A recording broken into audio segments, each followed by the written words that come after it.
Hello and welcome. You're watching Business Today TV. I'm Sakshi Batra, and with me at this moment I have somebody very, very special, the IT and the tech czar, Mr. CP Gurnani, the MD and CEO of Tech Mahindra. Welcome to Business Today TV, sir, and thank you so much for speaking to us. Well, the question that everybody is asking at this event, and I want to ask you for all our audiences, eyes are on India at 100.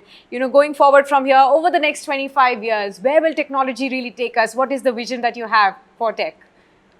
Today, over these 75 years, we are known all over the world for digital transformation. My bet is at 100, we would be known for business transformation.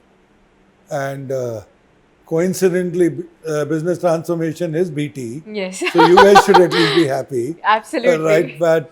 And the fact is that why I make that statement is based on a fundamental fact that you are using technology to solve a business problem or to create a new product.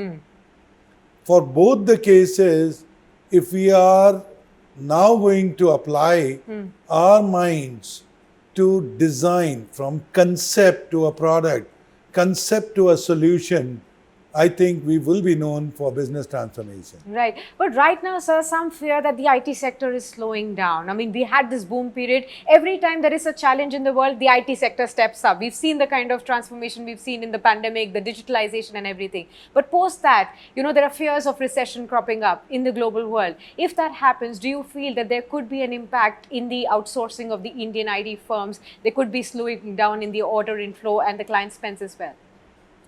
I've been part of this industry for now almost 40 years. And yes, we are part of a global ecosystem.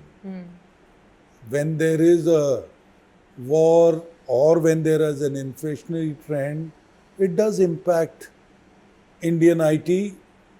Our costs also went up. Our supply chain also got impacted. So you cannot say that if Europe slows down, there will be no impact in India.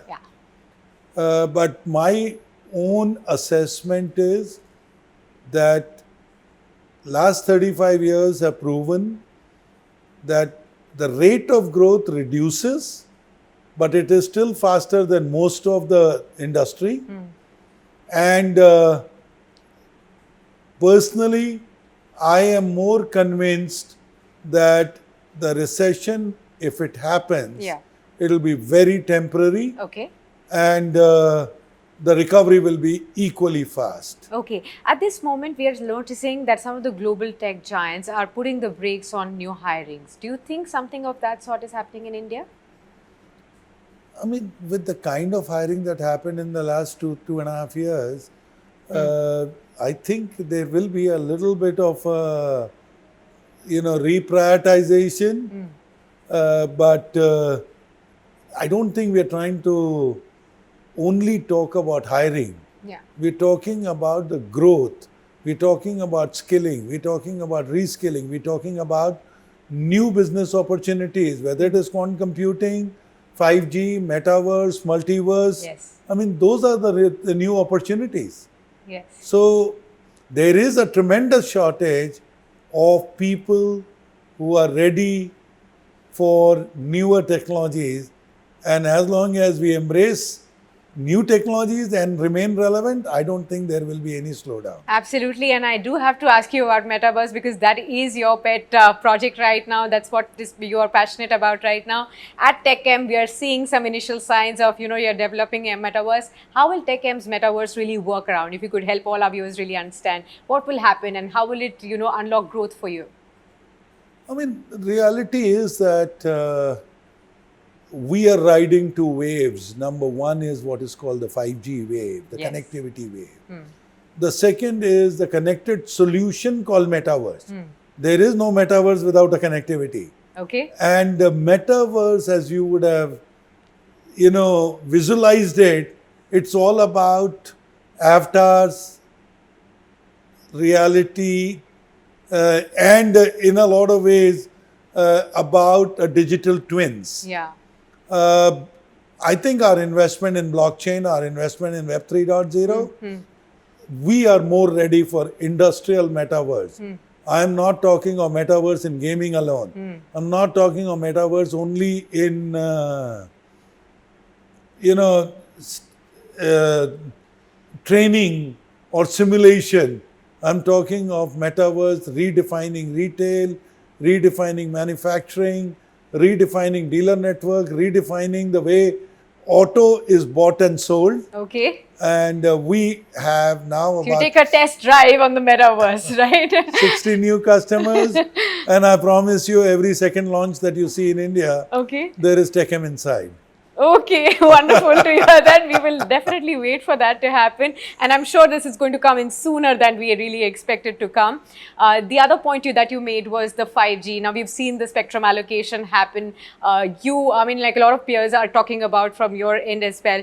Help me understand what's your take. Are you looking for spectrum allocation right here? And how will 5G services really, create more opportunities for you? I mean, I do realize I'm sandwiched between the Vaishnav, Honorable Minister Vaishnav visiting us, Yes. and now now the in a way a father of mobile in India, Sunil Bharti Mittal. So anything that I say it has two bookends where I need to balance it out. Clearly, we are waiting for October, both as a consumer and as a service provider to industrial enterprise. So October onwards, we do believe 5G would be available. We've been part of a few proofs of concept. We have been part of the few trials. So industry is ready and the spectrum allocation is more or less complete. Whether Tech Mahindra would be allowed to directly get spectrum, it's a policy decision. We have made our request and representation to the government. We believe for India to take advantage of SMB coming into mainstream, industries coming into mainstream, it will help that companies like us do not have to pay for the spectrum. I mean, we will obviously work with an Airtel or a Jio Yes. or a Vodafone to buy their spectrum and, give it to the industrial consumers. Correct. But again, between policy and the service providers, we believe enterprises will benefit a lot. Okay, understood. There are several other challenges also being talked about lately. One is that the top firms in India, the top IT firms, they are amidst this whole talk of why are they deferring the variable pay? And, would they not have other levers with which they could have handled the margin pressures? Is that a big concern? Do you worry about this thing? Could it cause more attrition, which is already a problem from the last 2 or 3 quarters for the IT sector? I think the word variable pay explains it all. It is linked to performance, it is linked to the company's performance, it is linked to some of the goals that we all agree. So I don't know whether any one of us is questioning the concept. If you're not questioning the concept, then it has to be implemented at some stage. Tech Mahindra has not implemented it. We are not withdrawing any variable pay and we have not cut variable pay. Okay. So all I'm trying to separate is two parts. One is as a concept, and whichever company chooses to exercise it, let's not question that part, because by definition it was designed to be linked to certain variables. Sure. For Tech Mahindra, we are not cutting variable pay at this stage. Right. So, but are the margin pressures for real in the IT sector right here? I mean, you read the same analyst reports. Yeah. That yes, the costs have gone up and the customers have not increased the prices. So, somewhere, yes, there is a margin pressure. Right.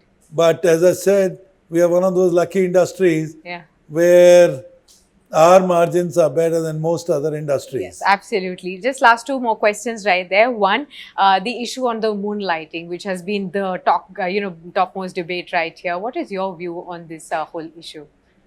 So as an organization, we have a few principles. The principles are values, ethics, and culture. I think we believe that that is number one, which is the most important build-up of an organization. Number two is that most of us also work with the clients all over the world. We work with in 95 countries. Now in 95 countries, we have to deliver certain quality, productivity and efficiency. I think the newspaper reports about moonlighting are highlighting exceptions. Most of us are busy delivering value to our customers and within the value ecosystem. And if somebody is superhuman who can deliver value and can do a second job, I salute that person and I'm happy to make it a policy. Absolutely. Right? Absolutely. We should be looking at it, but I don't know who has the time when in India everybody is working at like 14, 15 hours, 18 hours a day. That's true. So superhumans, yeah, sure, I respect it as long as you respect the values of the company and you deliver value to my client. Right. Just the last word from you on the hybrid and the work from home culture. Are we going to see it as something that was behind us? Are we still going to be okay with some part of it going, or are you going back to the 100% work from office policy? What's your take? As a policy, we have still not declared hybrid as a way of life. Okay. We have given the flexibility to the employee. Our current assessment is 60% employees have come back, and over the next few months, about 75 to 80% employees would want to work from office. Okay. And to facilitate it, we have opened 15 new centers which are closer to their homes anyway. So smaller offices, but very effective. We have opened in Vijayawada, Coimbatore, 15 new cities. Personally, I don't think we are going to legislate 100%. Our policies will be more dictated by having one policy that you, your project manager and the customer have to be aligned. And that is the policy. Okay, great speaking with you, and thank you so much for your insights and your time on Business Today TV. Always a pleasure having you with us. So thank you, Sakshi. If you like the video, do like, comment, share and subscribe.